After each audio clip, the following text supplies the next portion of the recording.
O Dia do Índio é comemorado hoje. Essa data foi criada durante o Estado Novo e resultou de um fato ocorrido em 1940, entre os dias 14 e 24 de abril, quando foi realizado o primeiro Congresso Indigenista Interamericano, ocorrido em Pátzcuaro, no México. Brasília recebeu recentemente mais uma edição do acampamento Terra Livre, em que mais de 7 mil indígenas de todo o país protestaram por a demarcação de territórios e pedem a proteção contra invasores. A agenda ainda incluiu conversas com ministros do STF. Vamos conversar agora então com a advogada e professora de Direito Constitucional, Nara Brito. Doutora Nara, seja bem-vinda à Rádio Justiça. Bom dia. Bom dia, doutor Sérgio. Bom dia aos ouvintes da Rádio Justiça. É um prazer estar aqui na manhã de hoje, nessa data tão importante aos povos indígenas. Doutora Nara, vamos então explicar para os nossos ouvintes que essa defesa dos povos indígenas, ela já está prevista de que forma da nossa Constituição desde 1988? Perfeito, doutor Sérgio. A nossa Constituição, a Constituição Cidadã, ela tem uma ampla defesa aos povos indígenas, seja no respeito aos povos indígenas, ela já está prevista de que forma da nossa Constituição desde 1988? Perfeito, doutor Sérgio. A nossa Constituição, a Constituição Cidadã, ela tem uma ampla defesa aos povos indígenas, seja no respeito à utilização das suas línguas, seus processos de aprendizagem, ali no artigo 210, parágrafo 2º, em relação também à atuação do Ministério Público para proteger os povos indígenas, a competência da Justiça Federal também para julgar as disputas sobre os direitos dos povos indígenas, ali no artigo 109 da Constituição Federal. E dois dispositivos, na verdade, que eu queria trazer aqui para os ouvintes, é em relação aos artigos 231 e 232 da Constituição, porque eles têm sido alvo de uma jurisprudência fraternal da interpretação constitucional. E um caso que eu trago esse exemplo para vocês está no julgamento da Raposa Serra do Sol, em 2009, que tratava também de um tema que hoje está sendo discutido, que é a demarcação de terras indígenas, mas aqui é no caso específico da Raposa Serra do Sol, onde o STF deu entendimento aos artigos 231 e 232 da Constituição de que eles seriam de finalidade fraternal, porque eles efetivam direito a um tratamento solidário aos povos indígenas. Por quê? Porque ali no 231, ele reconhece os seus direitos os direitos dos povos indígenas, em relação à sua organização social, aos seus costumes, às suas línguas, suas crenças, tradições, e também os direitos originários sobre as terras que eles tradicionalmente ocupam. E é interessante que quando eles falam, como o dispositivo fala, ocupam, não é ocupavam ou ocupem, é onde eles ocupam, é presente também, é algo que perpassa o tempo, né? Tradicionalmente ocupam. E esse tratamento diferenciado aos povos indígenas, ele acaba buscando ao final um tratamento isonômico e também fraternal a essas comunidades. E só mais uma questão aqui é que no 232 da Constituição também ficou assentado, reconhecido, né, essa capacidade processual que os povos indígenas têm de ingressar em juízo, né? Então, trago esses dispositivos aqui de destaque da proteção constitucional aferida a eles. Doutora Nara, já a senhora trouxe este papel, a importância do Supremo Tribunal Federal na defesa dos índios, e no próximo mês estaremos realizando aqui na Rádio Justiça uma série de entrevistas especiais sobre os 15 anos da repercussão geral no STF. No passado, quais ou qual tema que a senhora pode destacar, que teve decisão da Suprema Corte nesse sentido, um tema de repercussão geral, que já daqui a pouquinho vamos falar sobre esta nova repercussão geral que estamos aguardando, que é o tema 1031. Perfeito. Eu trouxe 3 casos para vocês.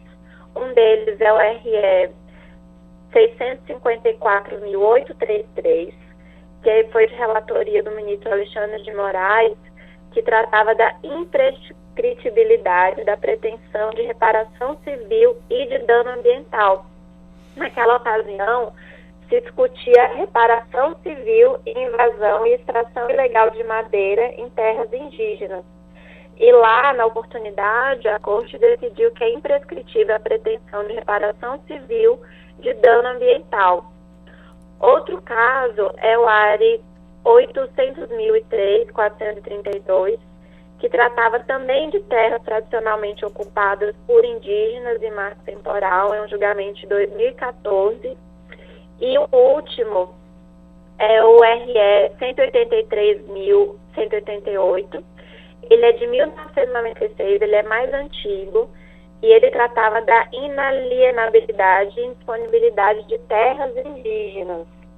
E ali ficou definido que as terras tradicionalmente ocupadas pelos índios, elas se incluem no domínio constitucional da União Federal. E ali também se discutiu a importância do artigo 231 da Constituição Federal e seus parágrafos. E também ficou assentada essa questão de ser atribuída à União demarcar essas terras indígenas, né, e também garantir os direitos constitucionais dos povos indígenas. Doutora Nara Brito, além dessas decisões do Supremo Tribunal Federal, da Constituição e pela via legislativa, tivemos a criação de leis e a senhora vem acompanhando nessas criações de leis. Tivemos alguma regressão na proteção dos direitos indígenas? Bem, essa questão legislativa ela é bem emblemática, né?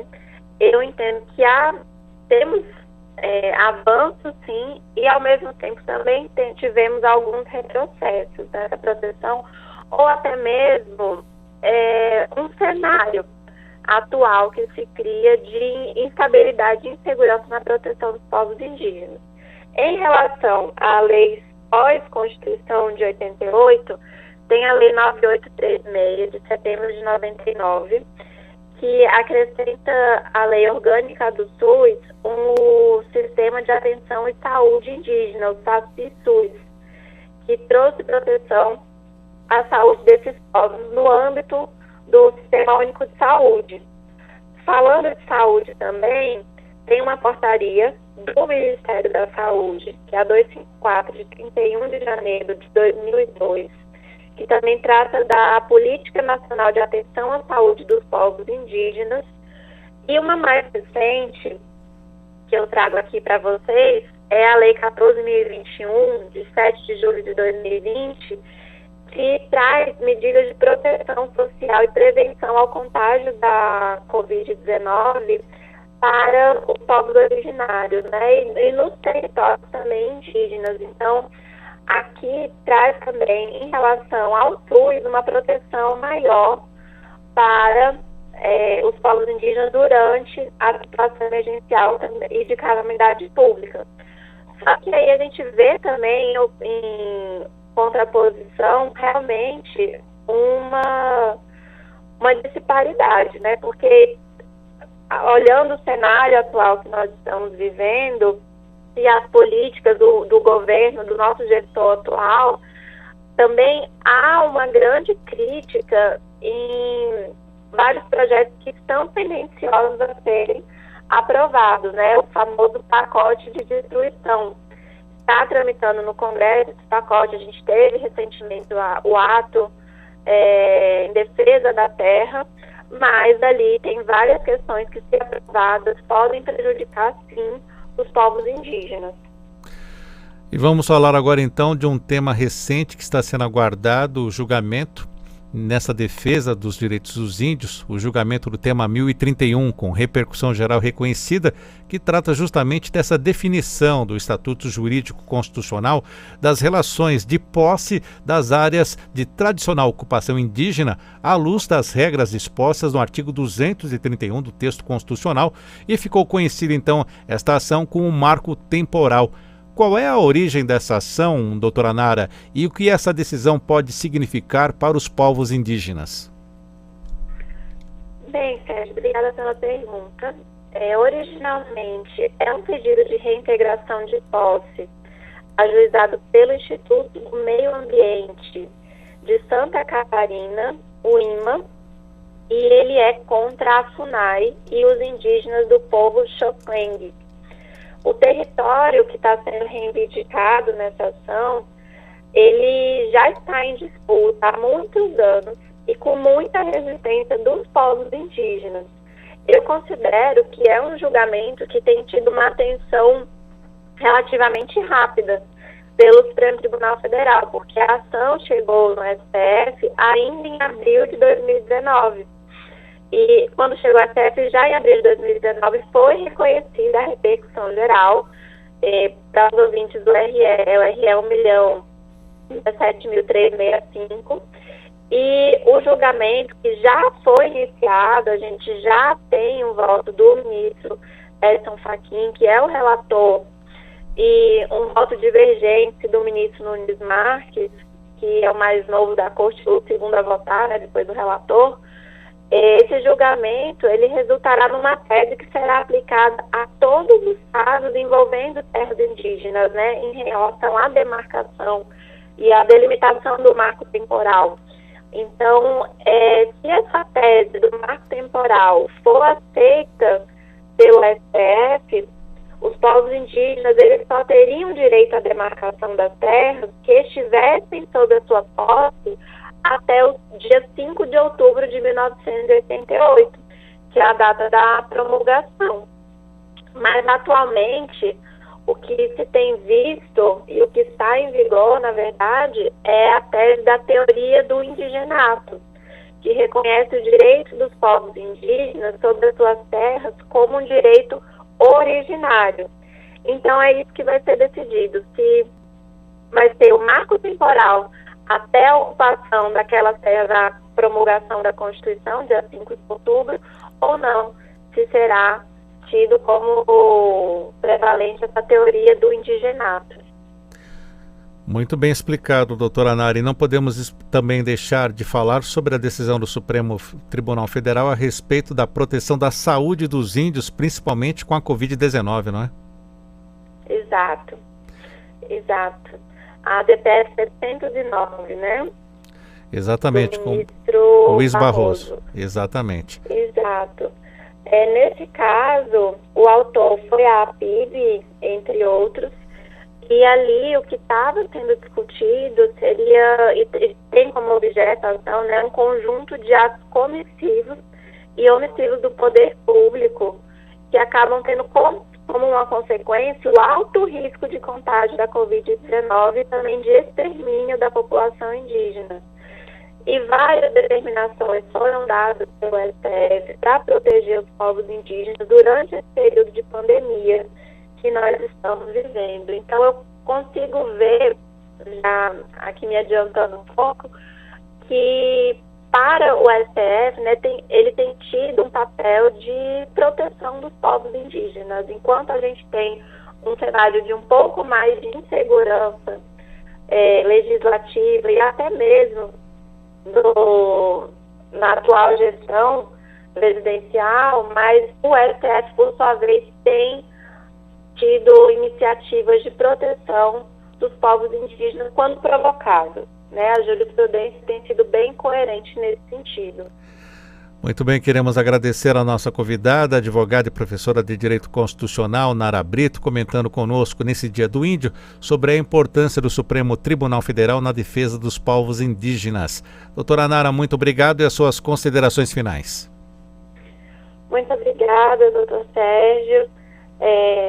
Lembrar que hoje é uma data importante de conscientização dos nossos povos indígenas. Quando a gente fala da demarcação, a gente também está falando de terras brasileiras, a Constituição traz essa proteção e parabenizo pela iniciativa da Rádio Justiça de debater esse tema e fazer essa homenagem aos nossos índios, né, aos nossos povos indígenas. Então, agradeço muito o espaço e a oportunidade. Nossos agradecimentos mais uma vez, doutora Nara Brito.